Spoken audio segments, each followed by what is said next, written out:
这几日，由乌克兰名义上发起，实际是美国主导的2021年度海上微风已经要开始了。不得不说，初期放出的声势确实很唬人，足足有32个国家会参加这次军演。但是没有过2天，就有许多国家在外交发言的时候澄清，大致意思就是美国你别蹭了，真不熟。首先是突尼斯，他们在几天内数次重申他们不会参加这个所谓的联合军演。然后就是韩国，韩国表示自己受到了邀请，但是没有这样的打算。大家都知道美韩的关系，所以当父不慈子不孝的情况出现的时候，这个所谓的联合军演已经变成了一场闹剧，这就很好玩了。因为此言一出，就立刻让美国成了个笑话，毕竟全世界都看到了他的出丑。原来所谓的32个国家联合军演，就只是发出了32个邀请，但是人们还没有统一，就着急把他们列在了名单上，送一句话给美国，就是自作多情。这其实是美国全球霸权影响力滑坡的表现，这一点从之前他们所组织的自由航行就能看得出来。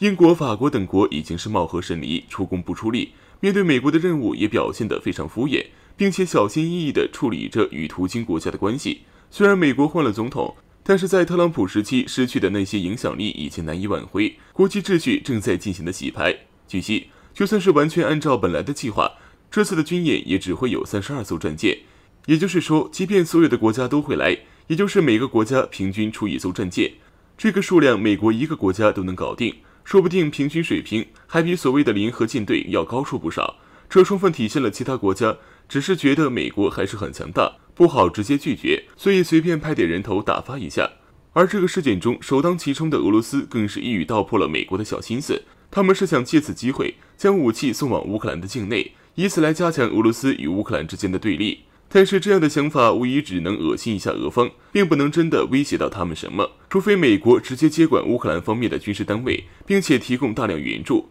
不过真的这样的话，恐怕2个国家之间就一定会有场大战了。而随着时间的推移，当世界在后疫情时代看清楚究竟何种整体才是能够带来真正的和平与安定的时候，美国的霸权与话语权还会更快地加速衰弱。并且如此大量国家参与的军事行动，其实就是说明美国本身也意识到了自己的虚弱，所以才会急于彰显自己的号召力没有下滑，只是被自己的盟友，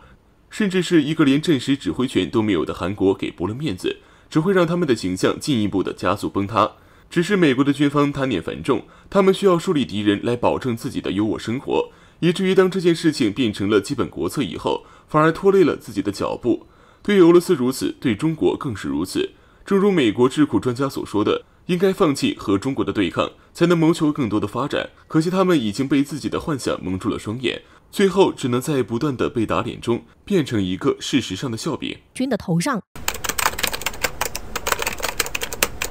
据香港南华早报报道，近日加拿大 WTO 提出上诉，要求就中国限制加拿大菜籽油进口一事对中国发起调查，并且要求 WTO 专门成立一个小组来调查此事。原计划此项议程在6月28号进行审核，但中方目前已经明确表示拒绝。据获悉，在2019年3月份，中国宣布因质量问题暂停从加拿大2家公司进口菜籽油，并且宣布对加拿大进口的货物进行更加严格的审查。外媒认为，中国此举与加拿大应美国要求非法拘留中国公民孟晚舟有关。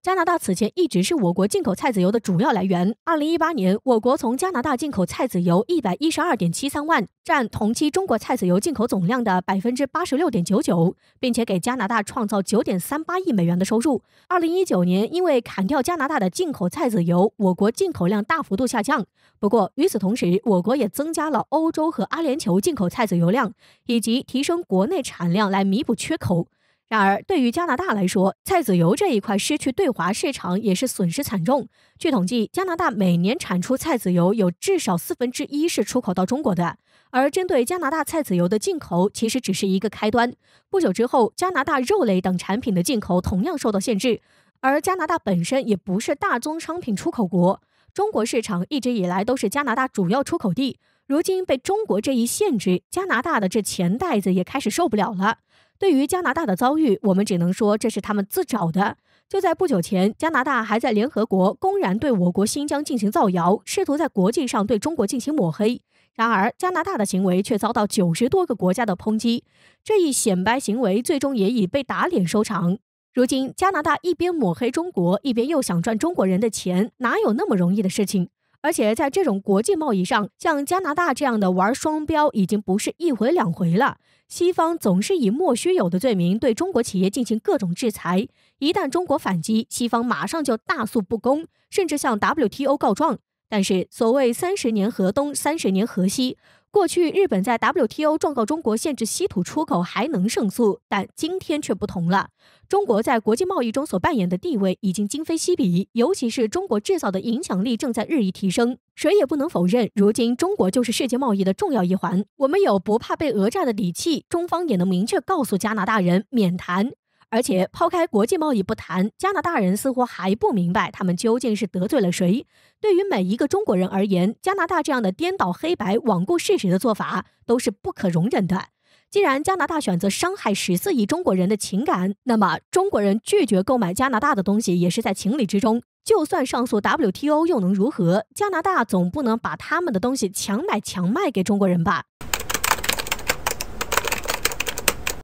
据英国媒体《卫报》的消息称，英国驱逐舰这一次在克里米亚海域附近的航行活动，也有可能是为了应对中国对英国军舰靠近领土行为的预演。从许多方面来看，此次英俄冲突事件的实际目标是中国。要知道，今年夏末，英国伊丽莎白女王号航空母舰将率领这支舰队穿越南海。当前，中国的海上力量正在迅速增长，而西方国家也越来越愿意对此趋势做出反应。这意味着双方之间的海上对抗会很有可能发生。虽然英国被俄罗斯用实弹警告了一番，但显然英国人现在还在嘴硬，甚至还叫嚣着要到中国自由航行。而对于这篇英国媒体的报道，环球时报的主编胡锡进直言不讳地称，英国人对自家军力落寞成什么样，心里就没点数。确实，同当年的海上雄狮相比较的话，英国海军现在用老鼠来形容都不夸张。那么，当下英国皇家海军的老底还剩多少呢？众所周知，曾经是世界上最强的英国海军，不仅训练有素，且规模巨大。也正是因为有了这批海军，才让英国称霸大洋数百年，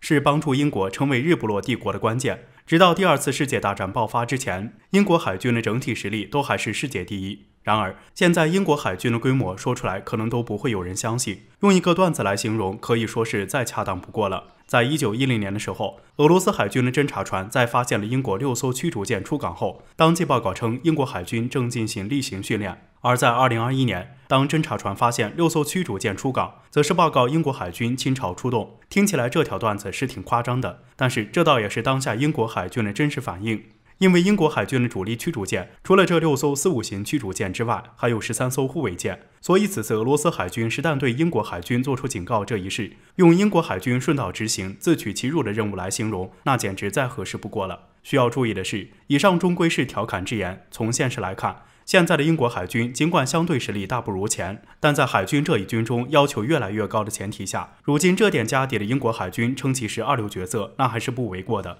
虽然说二流角色本身没有什么大问题，可却一直做着一个一流大国的梦，那开的玩笑可就大了。特别是在海军就剩2艘航母和有限的驱护舰的情况下，还想玩什么全球部署，那不是在找抽吗？